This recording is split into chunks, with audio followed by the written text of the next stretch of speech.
Hello and welcome back to another video. Today what we are going to be going over is the latest polls that have come out in the past few days.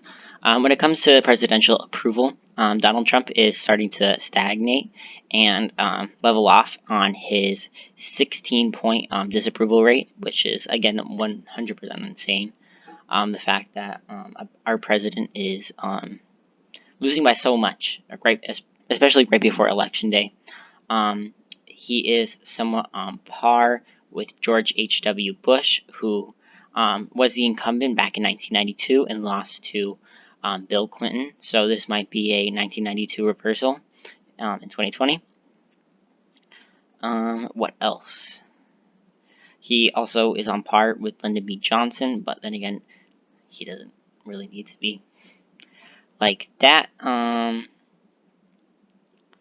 Yeah. So, basically going into Election Day, it is quite notable to see that how much he is disapproved of, because if he is being disapproved of even if in his own party, that's not really a great look in trying to win over independents and even other Democrats. And him trying to win the election that he basically bested the odds in 2016, and I'm not sure he's going to be able to do that in 2020 as well. Looking at the general election polls, Biden not having such a substantial lead as he did before, between 10 and 15 points, but he still is having a solid lead over Trump, something that Hillary Clinton did not have. Biden is also doing, he's narrowing up Texas, Trump up by 5 and 1, Biden up by 1 and 1. Spry's Strategies, which is a not as highly rated pollster, and more Republican leading, shows Wisconsin, Pennsylvania quite close. However, the same pollster has the state of Arizona going to Biden by 5 points, which is definitely a lot different. They also have a poll out of the state of Montana, which has not been polled a lot recently. Trump is leading by 10 points, which is quite notable because it is a state that went to Trump in 2016 almost by 20 points. So the fact that it's narrowing up so much is definitely notable. State of Michigan, they're also saying it's going to go to Trump by 5 points. I think that's a little wrong because Michigan's a lot more Democratic leaning than the states of Pennsylvania or Wisconsin or even Texas. So the fact that it's on par with like Texas is just weird. In the state of Georgia as well, conflicting numbers, but it is again going to be quite a close race. Generic ballot, in some of these, they're actually even outperforming Joe Biden in them. Again, it's going to be a very good year for the Democrats in the Senate and in the House, which we're going to go over now. In the state of Texas, Cornyn is outperforming Trump in this state. I have a feeling that he would win by a likely margin on Election Day. North Carolina, very close race, could go either way, along with the state of Montana and Iowa, which Teresa Greenfield is on par with Joe Biden in this state, which again is going to be very close. Iowa is a state that it has basically always voted to the left of Ohio, and the fact that Ohio is polling better for Biden than Iowa is definitely notable, showing the huge shifts for each state in this country.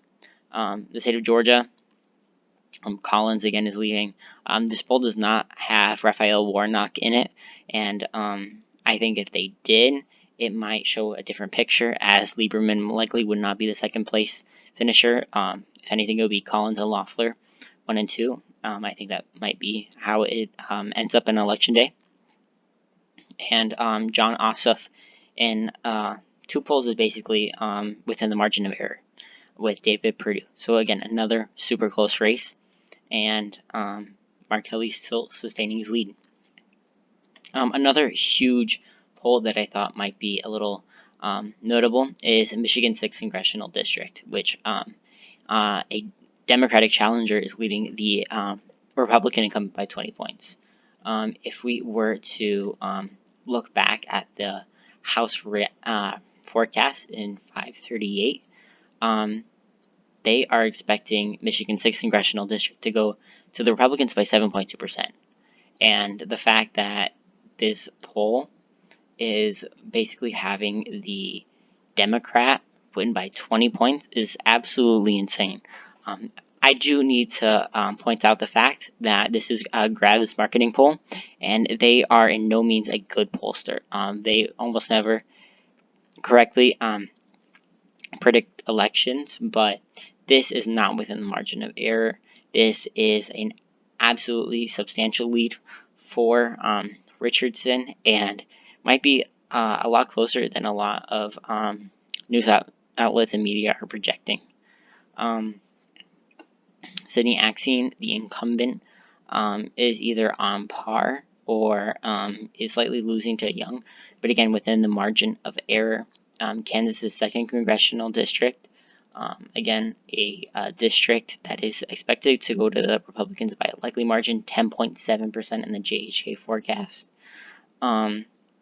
is going to the Republicans by 1 point, which is again crazy. Roy Cooper still leading. Joe Biden leading, basically within the margin of error in North Carolina and not in Georgia. Cunningham basically outperforming Biden in the state. And yeah, these ABC News, Washington Post polls, and the Fox News poll all have absolutely substantial leads for Biden. 55 to 40 in one poll for registered voters. That's an absolutely insane margin, and if that were to happen on election day, Trump is toast, because you need to remember that Hillary Clinton won by a 2-point margin in the popular vote. So if Biden is able to improve that by 13 points, I mean, Michigan's going to flip, Wisconsin's going to flip, Pennsylvania's going to flip, Iowa's going to flip, Ohio's going to flip, Georgia, North Carolina, Florida, Texas maybe, Arizona's going to flip. There's going to be a bunch of states that have never gone Democratic before that are going to go Democratic. And some states that you might not even expect would narrow up, like maybe even South Carolina or Mississippi or Montana even. It's going to be, if Biden sustains this lead up to election day, which he likely will not, if we're being completely honest here, it is very notable that if he does that, then this is going to be a landslide for the Democrats, and Trump is really in for a huge awakening. But that's basically it for going over all these polls. South Carolina, I didn't really talk about that one, but it's likely going to go to Trump. But yeah, thank you guys so much for watching. Please like and subscribe, and leave a comment below on what do you think my next video should be. And thank you.